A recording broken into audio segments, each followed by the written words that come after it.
And away we go. It is the nightcap brought to you by Galactic Fried Chicken right here on BearcatJournal.com. This is what we know as a therapy session.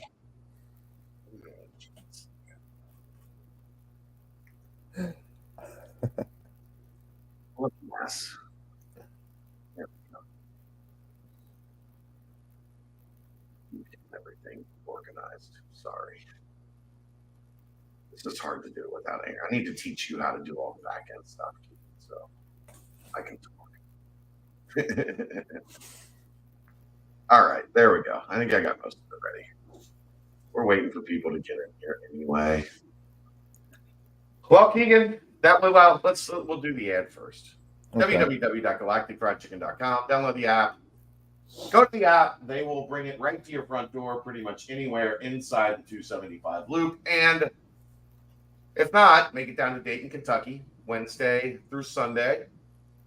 Lunch and dinner. Get yourself some of the Galactic goodness. Great for a Bengals Sunday. Go down and get you some chicken tendies, some fries, coleslaw, all that good stuff. They will get you taken care of. Hi, Keegan. Hi, Chad. I kind of contemplated things on the way home. I've decided you're 1-0 in the victory bell, so this might be on you. I'm 0-1 in the victory bell. Yeah, in games that you've covered in the victory bell, you are officially 0-1. It's on so me. this might be on you. I'm sorry. Am I fired? No, I don't think we're ready. If they lose next year, then that's probably going to be the right. last Then you're just off when the victory bell is played. Yeah. So that sucked. First play of the game. Yeah. Touchdown, Redhawks. Over the top. To the one guy you couldn't let just run free. Post game, the word is that it was a broken coverage. I don't know. I think I'm with you on this. How do you have a broken coverage on the one guy you have to stop on the first play of the game? And that was his only catch the entire game.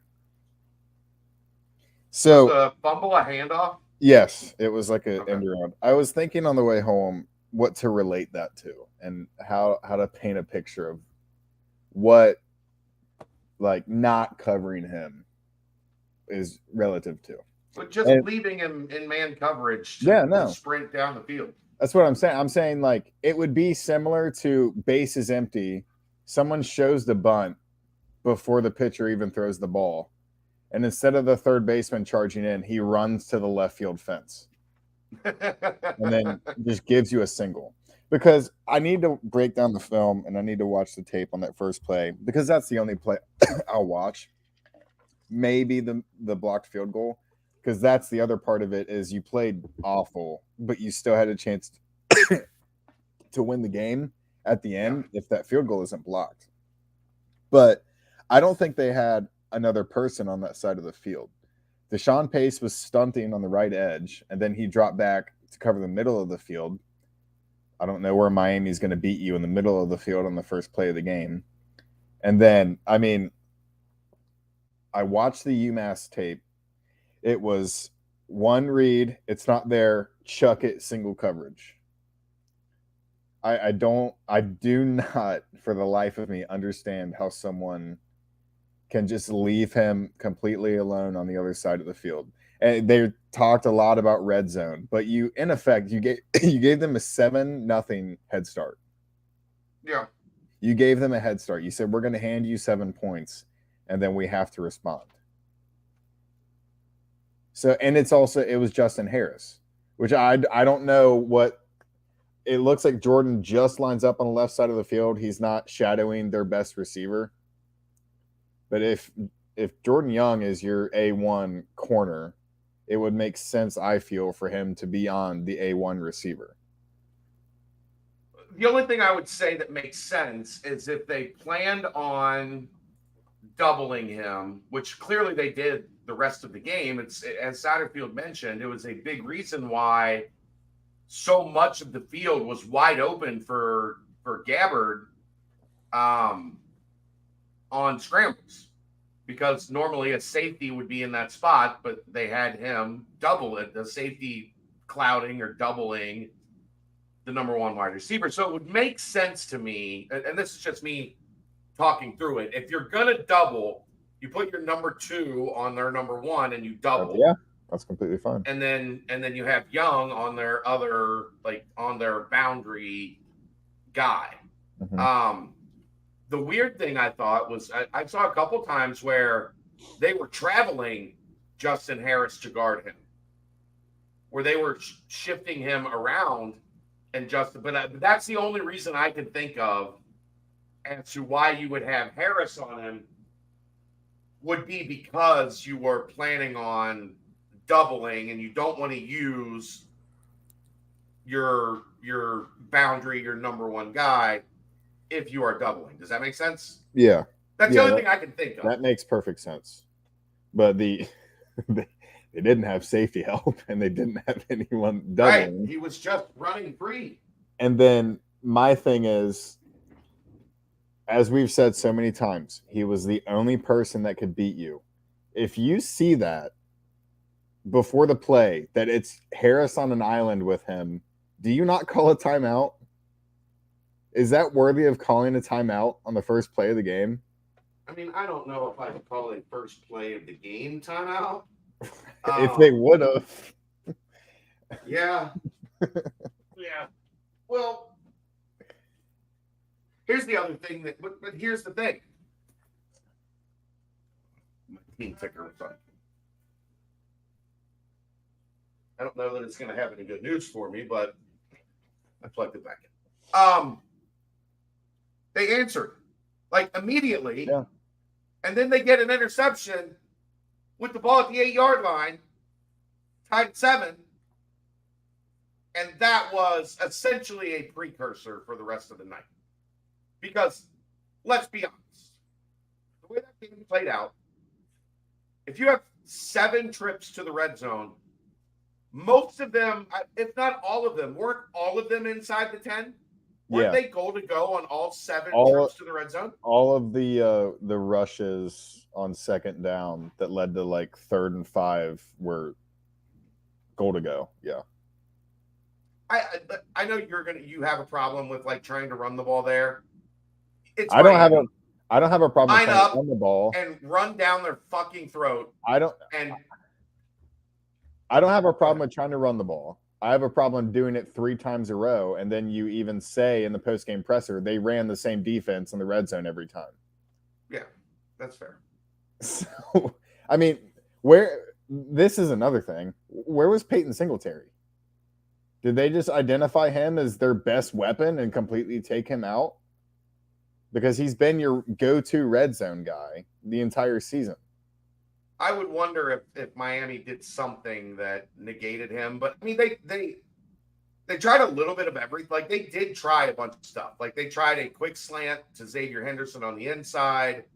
They tried a fade that didn't. The ball was overthrown and didn't really look even close to catchable on the fade to the left side. They tried, bringing in Briggs and Corleone. I think that's what are we doing? That's fine to me, but why do you counter? Why do you go right because and then I guess go you're where everyone knows you're going? I guess you're anticipating, like, okay, we put these guys out here, like everybody's going to assume that we're just going like where they went, and they didn't. Well, I don't think Chuck Martin's stupid. I mean, if you're going to put Juwan Briggs and Dante Corleone out there, everyone knows you're going left. Yeah. And then you take as long as possible to go left. So I'm completely fine with putting those 2 out there. That's a big package. Those are the 2 biggest guys on the field. But another thing, where was Aaron Turner? The end arounds, the read option. Yeah, try something. Braden Smith. I don't know why Evan Prater was getting more runs than Aaron Turner. I think Aaron Turner Evan has Prater way at more. times was like a lead blocker in Yeah. goal to go sets. And also, what would the feeling be right now if on that third and whatever after Evan went and wildcat on second down, if they turned that over or had to kick a field goal? Yeah. You're outside of the 20 in a game in which you're losing to a MAC school that you haven't lost to in 16 years, and you send Evan Prater out in the Wildcat, which you haven't ran a single time all season. And he's only had maybe 6 to 10 snaps on the field before that. I don't know. Some of it was head scratching, and it almost was like they got too cute. Like they just, Yeah. like,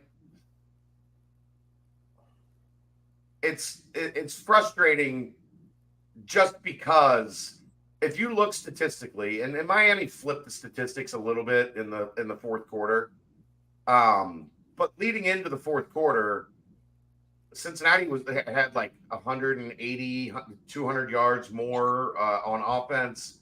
You have all these trips to the red zone. Like your defense wasn't playing great, but they weren't playing terrible. Like they were managing the game enough. If I would have told you before that game, Cincinnati was inside the 10 7 times, like you would have predicted 56 to 10. 48 minimum. Yeah. Like 48 minimum. Yeah. And for whatever reason, it just did not. And I think there could be some of it that is essentially this is the part of the newness of everything that we didn't really need or get to talk about the first 2 weeks. Mm-hmm. Where, like you can't just fully expect to be a well-oiled machine with this many new moving parts and pieces, but ultimately it comes down to execution. Like, how many times were they at the 2-yard line and couldn't get a touchdown? Like, I'm waiting. You see, it's not uploaded the box score yet. My entire purpose when I got home was to look to see how many plays they ran from the 2-yard line and didn't score touchdowns. A lot. No tosses, no naked boots. Hold on. I'm going to tell you guys right now, we're not talking politics in the chat. If you want to bring up a politician or you want to do that dumb shit, you're not going to do it here, and you will be put in timeout. Just letting you know now, we're not going down that fucking road. We're not doing that here. Period. Anyhow. Go ahead. What were you saying? No tosses, no naked boots. It was basically just try to run it down their throats. And then the interior offensive line either was missing assignments or got blown off the blocks, is what it looked like. I mean, that can't happen with as veteran as that interior group is. And it, like, you can't do that against a Miami. Like, what do you think is going to happen in the Big 12 if you can't blow Miami's defensive line off the ball?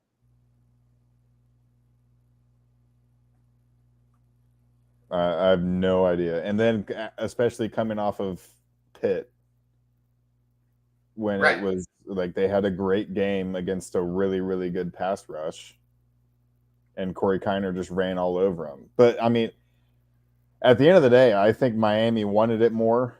I think they were more prepared. And I think that's evident in going back to the first play, because it's that when you say you have miscommunication on the first play after a week of everyone knows that number 10 is the only one that can beat you, that just says to me that you're warming up before the game. Like, we're gonna go kick their ass, and this isn't even. Yeah, but that doesn't cover getting to the red zone, getting inside the 10 7 times, Keegan. Like, if Miami was more prepared, Cincinnati wouldn't have marched the ball up and down the field. They marched the ball up and down the field all damn day. Yeah, and then but they just didn't cash anything in. They weren't playing. They weren't as successful in offense as they had been throughout the rest of the season, or through the other 2 weeks at least. So like, I don't know. I see that as like thinking you're going to walk all over them, and then when it came down to consequential plays, Miami was playing with less pressure because they had less to lose. And it's also a point of, if you don't give up that first play, you're playing way more confident, way more comfortable. And that's again why I don't understand the consistency in running the ball on second down in the red zone, and then just creating a bunch of pressure on third down. Yeah. And then you have to kick field goals. I feel like second down's a passing down. But I mean, they did some and it just didn't work. And then they tried to run, like, I don't know. I think they tried a little bit of everything and none of it worked. I think we focus on the run because it's like, well, why the hell are you doing that if it hasn't worked? But I mean, I talked to Tony a little bit during the game. Like, he wanted to see a little bit more like fade routes and things of that nature. But it's really hard to run a fade from the 2. There's not a lot of space for you to run a fade from the 2-yard line. I don't know. He talked about it after Pitt at Tuesday, that he wished that they would have just thrown the ball up to X and make more plays. So yeah. I think you put him in motion, you put him out wide one-on-one, you get him in a matchup that you like, and you see. And they had one-on-one out wide. They did. Yeah. I will give Miami's corners credit. When they did try to go to him, they made it difficult. Like, there weren't guys open in those situations. Yeah. But I would also say, to your point, you move the ball at will, throwing to Xavier Henderson. Oh, yeah. It was ridiculous. From 20 to 20. Yeah.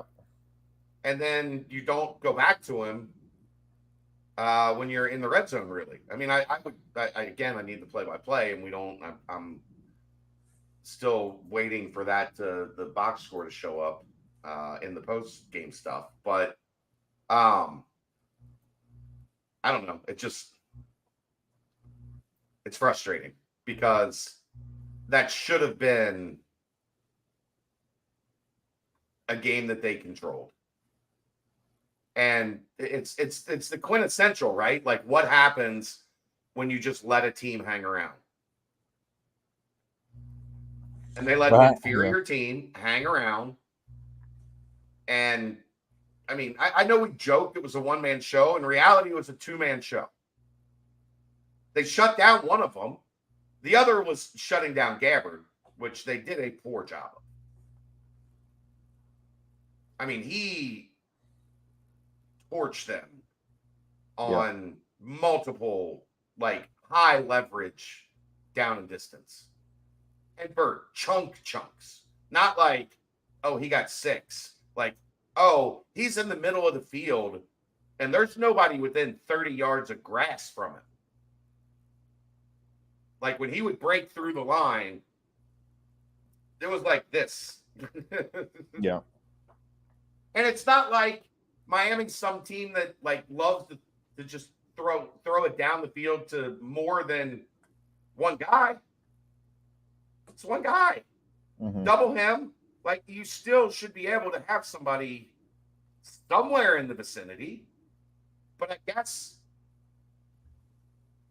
in thinking through things, I guess this is what we see with a defense where the entire focus is up the field, up the field, up the field.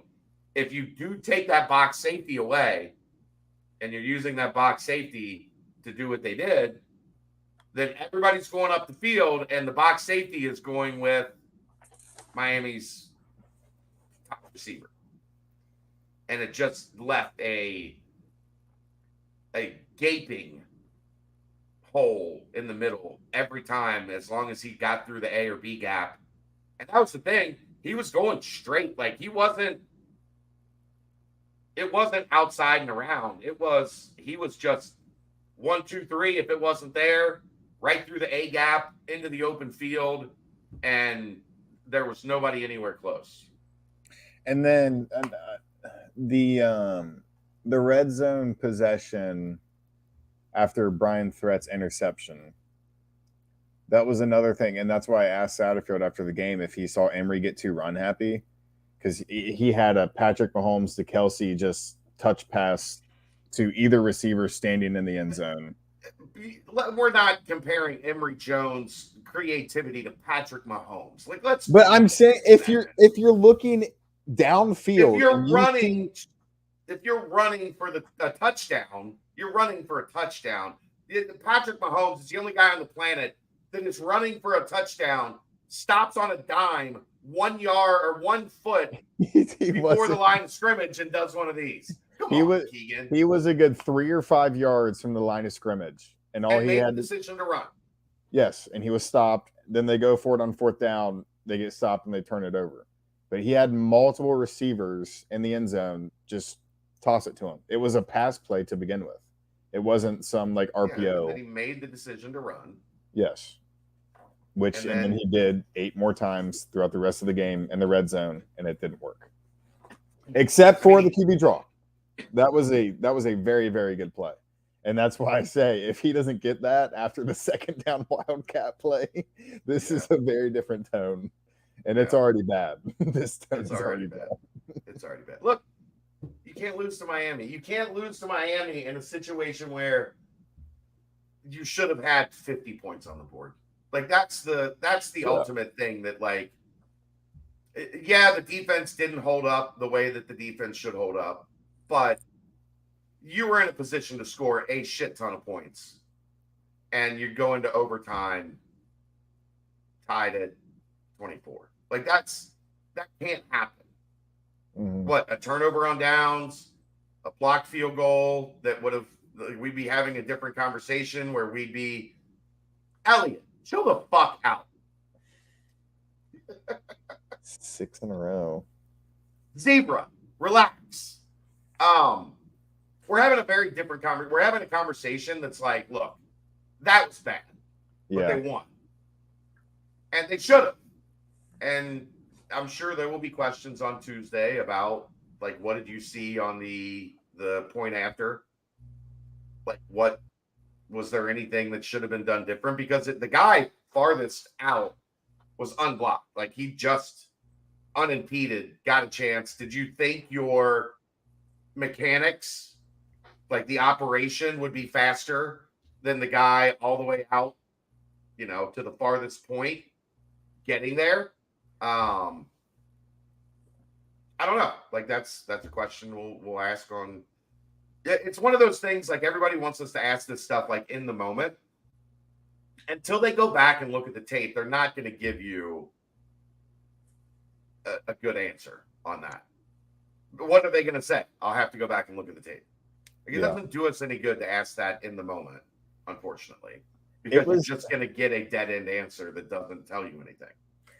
It was just such a weird combination of Sat being over aggressive, just being Scott Satterfield, and then just also being uber conservative in certain situations. Like you get the ball back with 5 minutes left, and then you go 3 and out, and then you call a fake punt. That what from what he said. That wasn't a well, yeah, it was a reaction to what they had been doing, which again, they were doing on punt what they did essentially on the field goal is they were overloading one side to come after Mason Fletcher's like strong side. They wanted to take away the rollout or the Aussie punt. They wanted to like force him to be a conventional like punter or whatever.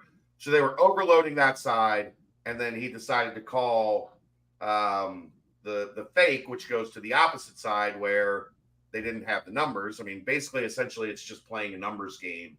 And then he said, like, it's one of those things where it was called, but it only gets executed if they continue to give that look.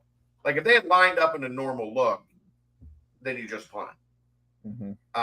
But they had lined up in the overload, and they left the left side wide open, and you get that. Mm-hmm. Yeah.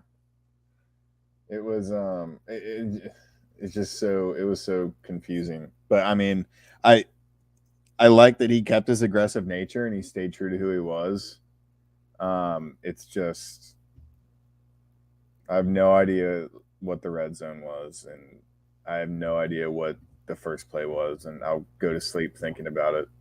I told Ryan Roberts, I was like, I could probably write a 1,500-word story on that first play alone, just just the first play. It's exactly what Miami did to Tyler Scott. They just left Tyler Scott in single coverage Which that 2 years ago. that's what I He just said in ran the a post recap. route wide open by 15 yards. This was I, at least Justin Harris was there. The guy just made the catch over him. Like that one, I was standing in the end zone on that one with the play coming to me.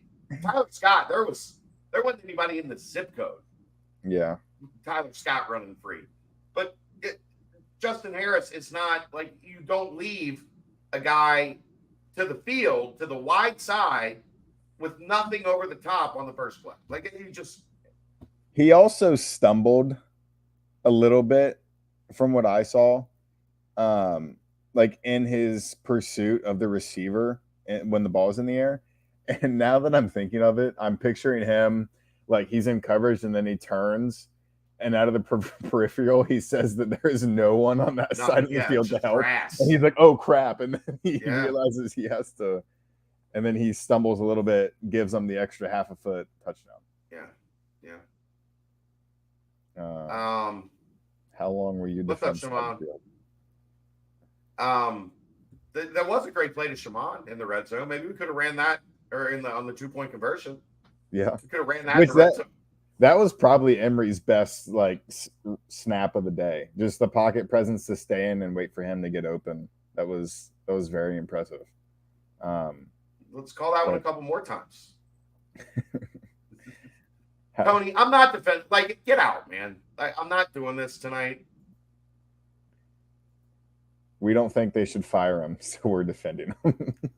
I'm not doing it. Like, I'm not putting up with the stupid shit. You're drunk. You're mad. You're not taking it out on me. I don't fucking work there. I work here for us. We're giving an honest assessment of what we think. We thought the play calling in the red zone was questionable. We didn't like that there was a miscommunication on first down on the first snap of the game. Like, nobody is excusing anything. If you're just here to be an asshole, get out. Get out. That's not what we do here. There are other places for you to go be miserable. It's not on my dime. I'm a dead zebra. Zebra, it's going to be okay. Do I need to come find you somewhere to give you a hug tomorrow, Zebra?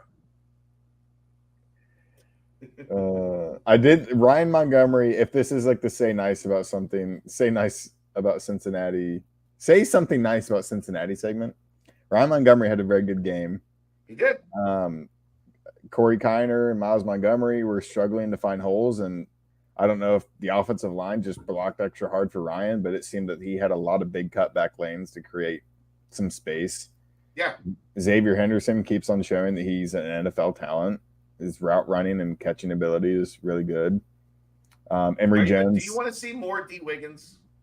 I want to see more D. Wiggins. I mean, if he's on the field, but I don't need to. No, I'd like to see more Braden Smith than D. Wiggins because I think that's a different receiver archetype to defend than Xavier Henderson. I'd rather see more Aaron Turner than D. Wiggins because of how you can utilize him. Well, what I mean is, like, you've got a guy opposite Xavier Henderson that also has size, that also has speed, that can also make plays. If you're utilizing both of them, you're putting stress on the boundary and the field. Like, if you're only using one of them, they can roll coverage. You can do things to kind of limit what you're trying to do with Xavier Henderson, where he's making a lot of 8-yard catches, whatever, but they're not letting him get over top. If you're also in a situation where D. Wiggins is putting stress on the defense, now they can't roll coverage. Now they have to. It's Jamar Chase and T. Higgins, right? Like, when you have both of them on the field, as your two outside guys, it really messes with safeties because they don't know where to roll. They don't know which one to put the pressure on. That's why I say I would like to see a little bit more concerted effort. I mean, D. Wiggins looked great last week against Pitt. Yeah. When his A number lot was of big called. third down conversions. Yeah. Right. So that's what I'm saying. I want to see, I don't want it to be we pick one or the other. Like the game 1 was Xavier Henderson. Game 2 was D. Wiggins. Game 3 was Xavier Henderson. I want to see them utilizing both at the same time to put further stress on how this offense is defended. Yeah, I get what you're saying, but I don't need more D. Wiggins if Xavier Henderson is going to catch 12 of 13 targets, which is what he got tonight. Because, like, they saw something. Like Miami was playing off. Yeah. Like they clearly saw something that was like, all right, we're going to this. Yeah, and I think Emory Jones' ability to throw on the run and still be accurate is maybe one of the more underrated parts of his game. Like he's a really, really accurate thrower. And that was it D. Wiggins down the right sideline? Yeah. Just missed. So here's what I think happened on that. I think there is an explanation for that. I think as that play unfolded, it was a go route, just a straight fly route down the sideline. And as the play took a little bit longer to develop, generally what they're told is to kind of fade towards the middle. And the ball's like right as Emory starts to throw the ball, Wiggins starts to post, and not a true post, but starts to go a little bit inside. And I think Emory threw the fade because that's what he saw. That's the path Wiggins was on as he was getting ready to, like, as he made the decision to throw it. So if you look where the ball landed as if it was thrown like he was going to keep going straight down the sideline. Yeah. But instead, he started to cut inside. So I think that was just an unfortunate, like, if he waits an extra beat, then he sees that he's going more towards the middle and he can throw it like a post, but he threw it like a fly and it just kind of, disconnect by about 2 yards, it looked like. Yeah. Hey, what was the other one too? Was it to X down the left side? Yeah, I think so. Brutal. Yeah, I mean, didn't make enough plays. And again, can't let them hang around. You can't let them start to feel like they're going to, again, the weight of 16 consecutive losses is on their shoulders if you put the pressure on them. If you allow them to hang around, guess what Miami starts thinking? We can win this thing. Like, we're in a position, we're not down 42-20. We're in a position to win this thing. And then you get tight, right? We can't lose. We can't be like, we're the new guys. We can't be the team that allows this streak to come to an end. And, it happened. I honestly think Miami came into that game thinking they could beat them. I don't think it was a first. Well, of course you're going to have, like, guess what? Luke Fickell's not there. Like, yeah. You're going to feel like, okay, new coach, bunch of new players. Like, we're in a position where we're going to be able to win this game. Like, of course you have confidence in that. But guess what? They were dog shit the first 2 weeks. Like, even that UMass game. UMass is terrible. Terrible. Yeah, they scored 41 points. I don't know if I could call that. They allowed UMass to do whatever they walk up and down the field on offense. UMass. Yeah, UMass probably had a better red zone efficiency than Cincinnati. That's my point. And yeah, they Miami had a good offense because they had one guy go for 270 yards receiving. He had one catch. Uno, one catch, 79 yards, Touchdown. Because it was miscommunication on the first play of the game. I don't understand it. After a week of, and he said it. He said, "You ask anyone in our locker room who was the important one, and they would tell you number 10." And then on the first play of the game, nip at night, you forget where he is. How?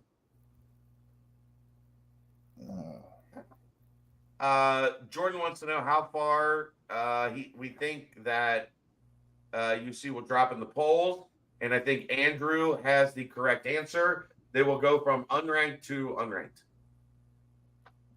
Yeah, they got 3 votes last week. I don't think they're going to get those 3 this week. I think those 3 people are going to vote for somebody else.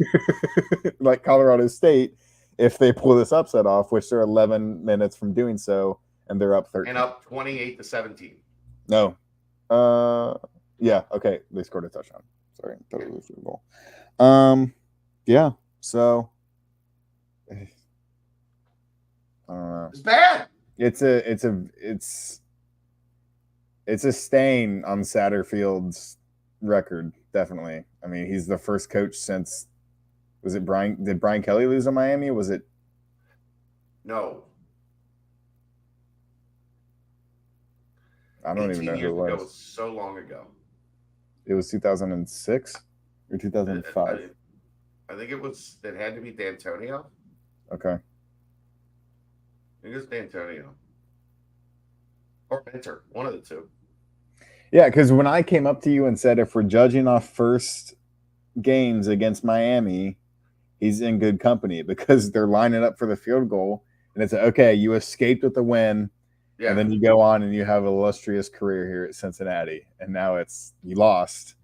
So now you have to earn. Didn't do too bad. No. But you have to earn the trust of the entire fan base back because no one's going to remember those first 2 weeks.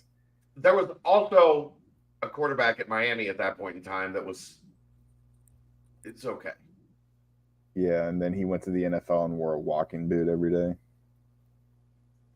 And won 2 Super Bowls. And did a lot of unnecessary things in bathrooms. Okay, no. Yeah. It was D'Antonio in 2005. Yeah. So, I mean, I don't know. That's the frustrating part is it wipes away everything from the first 2 weeks. And then, of course, Pitt looks like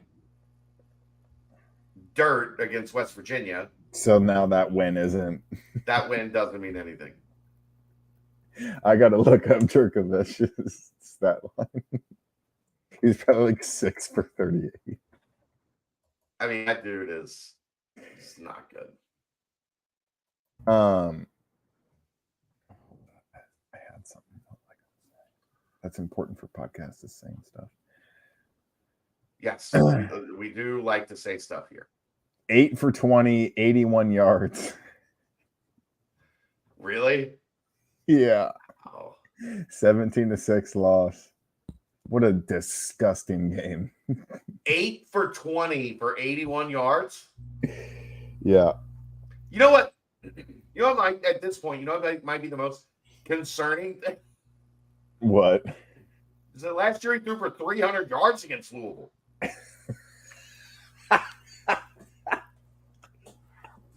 Now, let's say Flowers got pretty good. Yeah. So, he had half of that. So. He might have had all of it.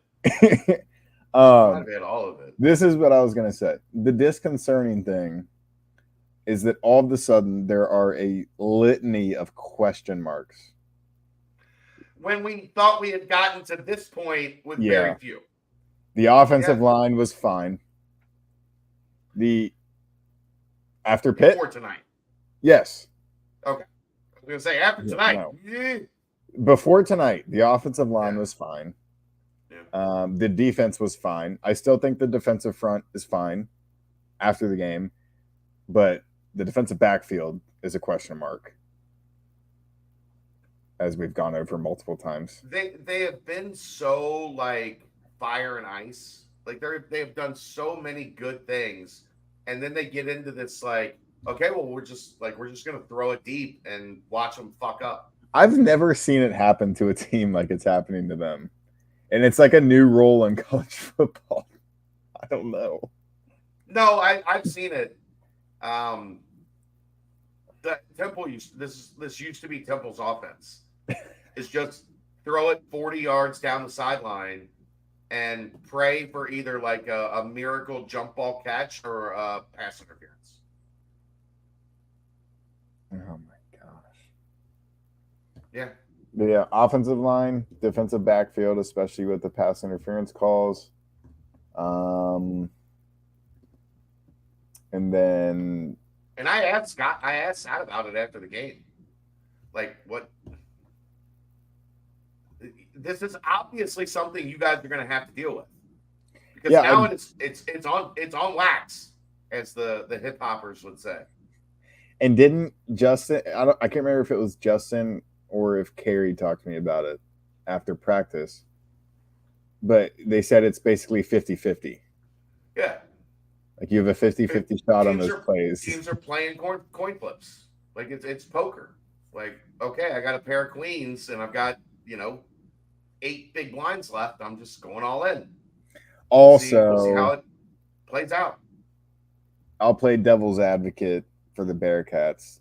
That was one of the worst defenseless receiver hits down at that north end zone in the first half. Yeah. I mean, that's crazy. That was like Nickel Roby-Coleman in the NFC Championship, Saints versus Rams. Like the ball basically landed in the stands, and then he got tabletopped. Yeah. And just nothing. So, but still. I get yelled at anytime I complain about bad officiating, even if I don't. I'm a ref apologist. I'm a self-proclaimed ref and umpire apologist. But I will call that out that was the definition of defenseless receiver. I'm so tired. Me too. I don't know what refs they were.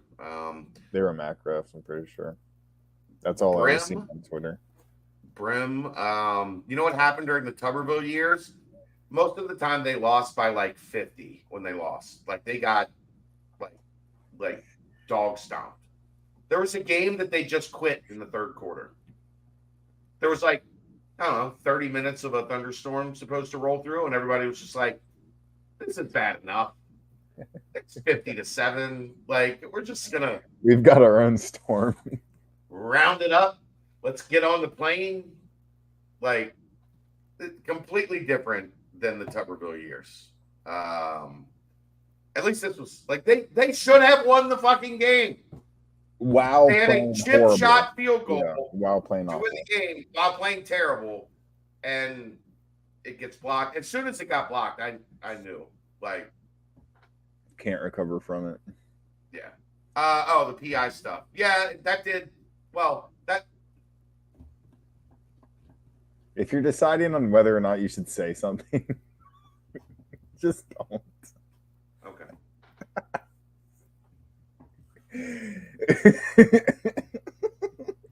That's my favorite face I've ever seen. You never know who's going to be watching this, so if you don't have anything nice to say, don't say anything at all. But it did happen a lot in those days. The reason it happened a lot in those days is different than now, but we'll leave it at that. Leave it at that. Oh gosh. I don't have a whole lot else. I thought Greshik played pretty well. I thought Jack Dingle played pretty well in spurts. Had a couple nice plays behind the line of scrimmage. Taj Ward, another forced fumble. That could be a forced fumble for Taj. Yeah. Yeah. Threats with the interception. Almost had 2. He was involved a lot. And then he had a great job. He did a great job they actually used him as a spy on a critical third down. And came up and made the play at the line of scrimmage. That's always my question when the quarterback is running. We'll just put someone there to spy. And I know it's more complicated than that, and you can't just like. But what we talked about, they were using the safety against Lango, whatever. Yeah. I don't care. I don't want to say his name ever again. Yeah. Until he transfers to Cincinnati next year, I don't want to talk about it. Oh gosh, like an Aziz Bendago situation. Right. Yeah. Yeah. Oh. Yeah. I don't know. It's bad. It's bad. They played poorly. They played really poorly. They did everything they possibly could to shoot themselves in the foot and not score in the 40s and 50s. And it came back to haunt them. Yeah. And they gave Miami every opportunity to hang around and win that game at the end. And it can't happen. You can't let. I don't know if it's being conservative because you think like we just don't want to like fuck it up. Like I guess like we're just going to take our points and we're going to get out of here and be done with it. But like I think you're right in the oddity of like we're going to be really aggressive and also really conservative. Like I don't think there's a balance. And we're going to do it at the weirdest times. Right. Like a punt with 3 minutes left when you're in enemy territory. And then a wildcat 1 second down right outside the red zone. When you're down to a max score. The streak's over. Yeah. And the series is tied 60-60. Keegan, here's the other thing that I didn't want to say, but I'm going to say it now. You know, I started this in 2006. Okay. I had never seen a loss in the battle for the victory bell. And then I hire you. And I'm 16-1 in covering the victory bell. I'm trying to keep you humble. I know you're having a meteoric rise in this town right now, but you're also 0 for 1, and you had to listen to that bell being dinged from the wrong locker room. Oh, trust me. I went firing, Corey. I went straight to the media room, and I sat there on my computer. I didn't listen to a thing. Shut up, Corbin. That's my brother. Oh, okay. Corey G wants you fired. Corbin thinks you suck. Yeah. I mean, you just have to redeem yourself against. I think I am an unbiased journalist with no impact on how the game is played. Okay. Right, but you're 0-1 covering the victory bell. Okay. Until today, I was 16-0. If I go 1-0 against Oklahoma, am I redeemed? Because that's the beautiful thing about this game is that while we forget the first 2 weeks because of this week, if they even play Oklahoma close next week, you forget week 3 and it's okay. We can still beat Baylor, BYU, Iowa State, Kansas, go to a bowl game, build momentum towards next season. Baylor stinks. Yeah. Oklahoma State stinks. Well, that's at Oklahoma State, so that's the one where I think before today, I thought that was the Oklahoma and Oklahoma State. I thought those were the only 2 games that they were probably going to lose.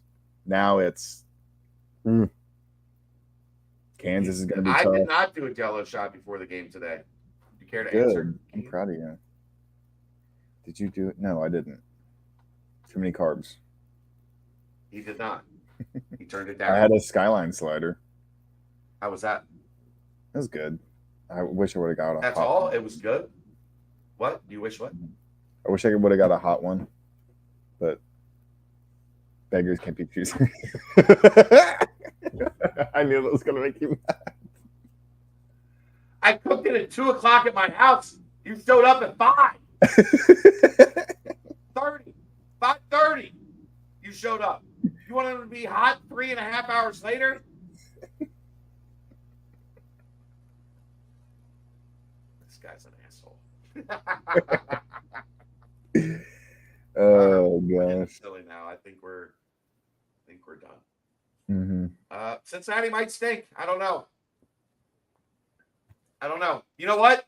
We also thought this was going to be a 6 or 7 win team. And we thought they were going to probably be 2-1 heading into conference play. And they're probably going to be 2-1 heading into conference play. And looking around at the rest of this league, guess what? There's going to be a lot of coin flips. It's all exactly what we've been talking about. You know, the Always Sunny. Baylor lost here. Kansas State lost. Is that Always Oklahoma Sunny or State. Horrible Bosses? I think it's Horrible Bosses. I think it's I Horrible can Bosses. see his face, and I think, Yeah. whatever. But like, it's exactly what we talked about the entire offseason. There's going to be a bunch of coin flip games because all these teams are pretty much the same. And if you win a bunch of coin flips, then you're going to look really good. And if you lose a bunch of coin flips, we're going to be doing therapy sessions all fucking season. And I don't want to do that. Yeah, Sonny when he was in the mailroom. That's what I thought. These are the important things. Yeah. I get it. The expectations ballooned after beating Pitt. Yeah. On the road. Yeah, absolutely. And looking like the superior team the entire game, right? Like, but now it's looking like Pitt might be the worst team in the ACC because Boston College almost beat Florida State today. And Colorado State's about to beat Colorado. Georgia almost lost to South Carolina. Tennessee got steamrolled by Florida. Alabama almost Alabama was in a barn burner with South Florida. Here's something that we'll talk about more on Monday. There is one thing you always have to fear in college football, and one thing only. When everybody says this week sucks, there's no good games. I got told that so many times. There's no good games this week. There's nothing worth watching. There's nothing worth doing. There's no good games this week. This week sucks. Mm-hmm. And every time, it's chaos. Even if there aren't upsets, there are games that you're like, what do we do? What happened? Tennessee got their ass kicked by Florida, didn't they? Oh, yeah. Hold up. Yeah. I thought at one point in time it was like a beatdown. Yeah. Hey, Jason Kelsey said it early in his documentary. He said, I get uncomfortable when I'm overly comfortable. Yeah. You have to be uncomfortable. They went to Pitt uncomfortable. Yes. And then they were comfortable today. They were comfortable on the left side of the field on the first play, leaving Justin Harris completely by himself. Naked. Justin Harris was naked. He turned around and said, oh, shit. I don't have any help. He was naked. Butt-ass naked on the left side of the field. Oh, my gosh. Yeah. All right. You got anything else? No. The world didn't end. The sun will rise tomorrow. And next week is another opportunity. Big Noon Kickoff's going to be there. It's still going to be fun. Whether you guys are all going to just completely sell your tickets. And, yeah. Fire Satterfield. Kerry Combs is the worst coach in the country. John Cunningham can't do anything. Everybody's got to go. Wes Miller got thrown under the bus today on the message board. Fuck. Catching strays everywhere. This podcast is probably not going to get monetized because I said bad words too much. But it's a therapy session. It's 1:30 in the morning. There's still like 50 people here. What are you people? Are you guys okay? I do this because I have to. What's wrong with all of you? What do you think about this? Now I'm looking. Oh shit! The light is green now. Oh my gosh! Where did Wes get astray? Shimon was open every time he was in. He has to get more touches. I mean, diehard Kane fan, like Peyton Singletary's caught a touchdown pass in the first 2 games. He also had a huge catch on the first drive tonight. I would throw the ball to more to Shimon, sure. But I mean, are you throwing it less to Xavier Henderson? Also, the third down that Emery completed to D. Wiggins over the middle of the field in overtime was a huge play and a really good throw. Yeah. Great throw. Yeah. So that's the one thing that isn't a question mark, that Emory Jones is like, he's still a good quarterback. You still have a good quarterback running your offense. Oh, you meant something else. 12 of 13 targets for 150 yards, but don't throw it to him that much. Let other people catch it. Oh boy. All right. Well, Josh, not yet. We're not there yet. Jordan Bishop. Jordan Bishop had the strays. I love you guys. I really do. These therapy sessions are so much fun. Like there is a period where like there's one person that wants to be an asshole and like ruin it, and then you have to punt them. And then after you punt them, everybody is pretty fun. Everybody is pretty fun. Reagan's still here, I think. Hi, Reagan. Yeah. Good to see you. Reagan, I need my Twitter obby. I want to update it. What, did she take a headshot of you? She did. She got a headshot and a candid, so I have to choose which one. It's probably in the Dropbox. She's probably gonna yell at me. She's scary. Yeah, she doesn't fuck around. I don't cross her. Except for today when we were having fun with her, making her say bye to everybody. When she just wanted to go do content. You say bye to Brent. What about this? Brent, did you say bye to Aaron? Did you say bye to David's mom and dad? Yeah, she can't post her video now either because they lost. No, I didn't see Matt Campbell try to fight a fan. Wow. Yeah, that's if you think UC's in a bad spot, you better be happy you're not an Iowa State fan. They might be done for a few years. Quickly. Yeah, it's crumbling quickly. I know you're not laughing, Reagan. Oh, sorry. Chad, not allowed to have fun. Stop smiling. She wasn't laughing about me making her say bye to everybody at the Simmons family tailgate that she had just met. I like how you said, "What about this person?" And then you're like, "What about me?" He was like,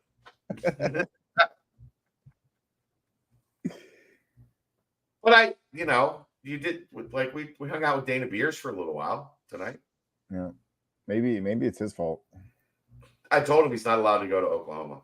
The Oklahoma game. He's out. Her video was going to be funny, and she's not laughing because she can't post it. You can post it. You can do it. Add the best ones in a blooper reel for the end of the season, so it's not a complete waste. Or you could post it and just be like, "Well, that sucked," and like post the video anyway. Yeah.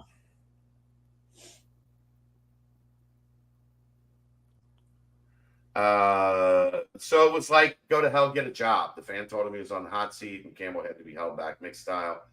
If you don't remember, there was a guy in the Bearcat layers section right above where the team walks off the field saying, "You're stealing money, Tommy. Quit stealing money from this university." And that's when he said, go to hell, get a job. He went back, like he ran past the fan and then turned around and went back towards him, and his coaches had to stop him. That's funny. Did he didn't interview for the UC job, did he? Okay. declined because he was happy where he was at. What a fucking idiot. It's not working out for you, Matt. The dominoes that would or wouldn't have fallen if he took the UC job, because Satterfield's probably still at Louisville, Brom's still at Purdue. Purdue, right. Ryan Walters is still at Illinois, and Illinois might be good. Colorado's got a minute 45 to march 98 yards. They're already on the Down 33. 8. Oh, you're ahead of me. Yeah, I've got real TV and not streaming TV. Anyhow. I mean, you can do it ironically, Reagan. It doesn't have to, like, you don't have to eat the whole content. You just got to find a funny way to spin it. Yeah. Like, reshoot your intro. Yeah, reshoot the intro for sure. Just go to the grid empty, just standing there like, well, I thought we were going to win the bell for the 17th time, but. Or after everything they say, you do like, you put the video to gray and then slowly zoom in on their face and do like the GTA wasted thing, or just sad music. Yeah. I can't wait to see Deion's presser if they lose this game. I mean, they're marching. It's going to be the most contentious handshake at midfield. What if they get the touchdown? Should we watch this? You guys want to just watch this? Yeah, let's do it. Let's do a live watch. Everyone turn on ESPN and we'll enjoy this. Right, hey, if you think it was bad because Dana Beers is in town and they lost, Colorado had Lil Wayne, The Rock, and Master P. And Pat McAfee show, College Game Day. But now that I say that, they're gonna tie this game and then go in overtime and win. Master P was there, Keegan. I don't know who that is. Oh, what was that? You shut your face. You don't know who Master P is? I don't know who Master P is. Oh my God.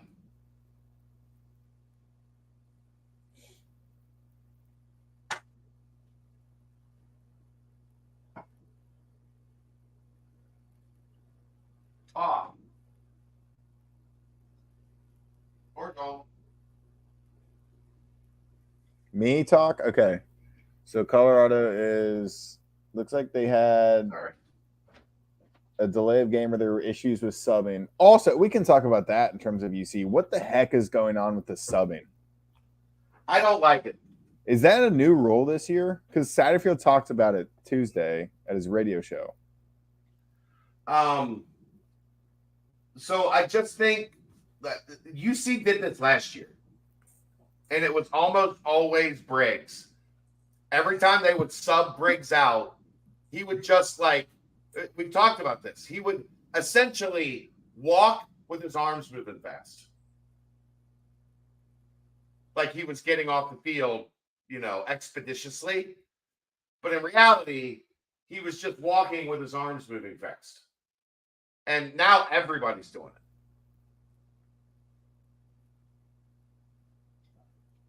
46 seconds left. 2nd and 14. 45 yards from the end zone. Oh, uh-oh. Touchdown? Interception? Yep. Touchdown? Yep. I'm muting and turning the.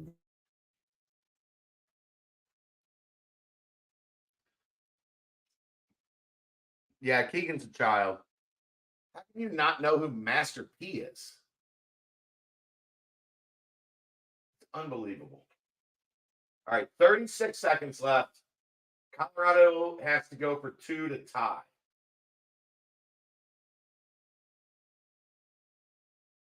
Yeah, that's clearly a touchdown.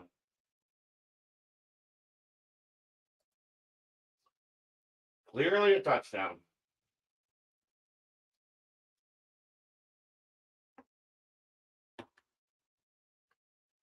Are you back yet? Yeah, I'm back. Okay. Still, if you're going to go around all day and all week saying they made it personal because someone called you out for being immature, You're gonna have to beat somebody by more than a few points, especially what were they, like 23-point favorites? Yeah, it was bad.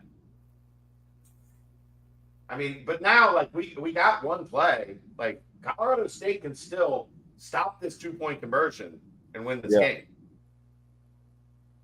Very much so. Whoa! Is this a safety not helping, leading to a touchdown? No, it was just a nice juke and then open field. Is it? That wasn't Dylan Edwards, was it? Wow. There's a lot of NFL players in this Colorado team. I'll tell you that much. How about Sean Lewis? He'll be a head coach next year. I mean, no comment. Wait. He did, didn't he? What? Didn't he He interview was the head coach last year. at Toledo or Akron? And then he interviewed for the UC job. He was on the list, yeah. Him, Mentor, and then apparently. Master P tried out for the Hornets multiple times. Actually, not tried out. He was on their summer league team. Master P can hoop. His son was a walk-on at Xavier 2 years ago. I don't know who Master P is. I mean, I might have to fire you. Like, it might not work for me tomorrow. I don't know who it is. I don't have to work tomorrow.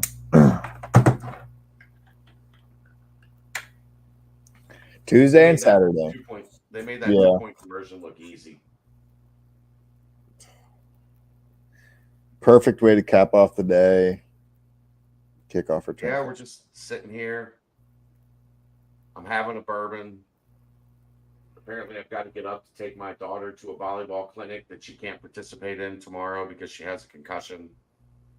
So I got to do that in the morning. That's great. Really excited.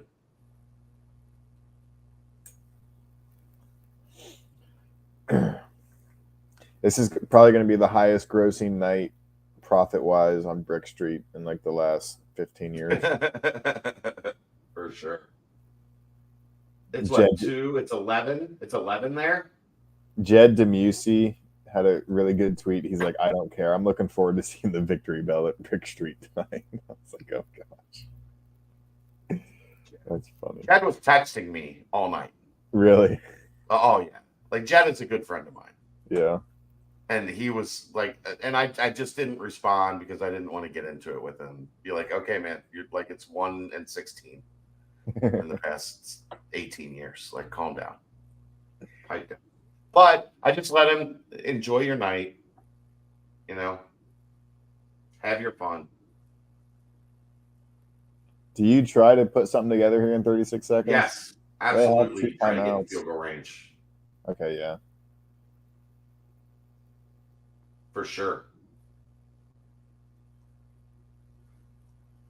I mean, how good is their kicker? Maybe we'll get a Missouri 61-yarder. That's wild. Could you imagine 61-yarder to lose at the Horn? I can imagine a 54-yarder in the Mercedes-Benz Superdome. I mean, you're trying to get fired. Now at this point, it's just clear insubordination. Oh. Nothing going. I'm not doing overtime, by the way. Yeah, okay. Why say that? Brim, you tell him. Why say that? He said, could you imagine? Yes, I can. That one hurt pretty bad. It'd be wild to think about how different everything would be if that kick missed. Would it have been that different? Yes, vastly. That changed so much. So much. There's like at least 4 guys on that team that would have gone pro, including Des Ritter and Kobe Bryant, if they beat Georgia. They don't come back. Yes. They go to the NFL after that game if they beat Georgia. Okay. It would have changed, like the playoff. season would not have happened if they beat Georgia. I'm telling you that with absolute certainty. Okay. Unfinished business. Like legitimately, that's why like 3-4 of those guys that came back was unfinished business. If they win the Peach Bowl, they beat Georgia, like they win their New Year's Six. That is a completely different team in the playoff year, 2021. Now, with that schedule, they probably still could have gone undefeated.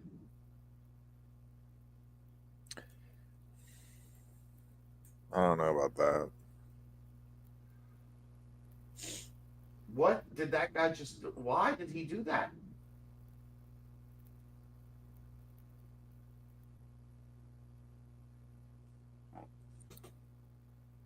That play didn't make any sense. All right, we're going to overtime here, I guess. Okay. Well, that was a lot of fun, Keegan. It was fun.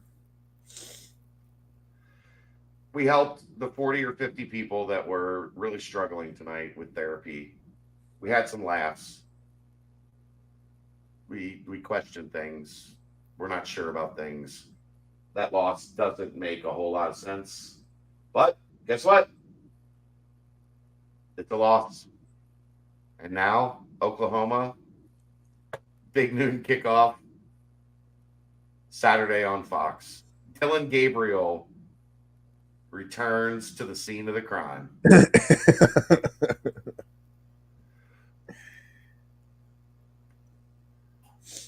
I guess there's 7 seconds left. Should we make sure Shadur doesn't go buck wild here? Second half, he's 21 of 26 for 238 yards. Did you see Penix's first half stats today? Yeah. What happened in the second half? Did they just running clock? I guess. Michigan State? Oh my God. Oh, time ran out.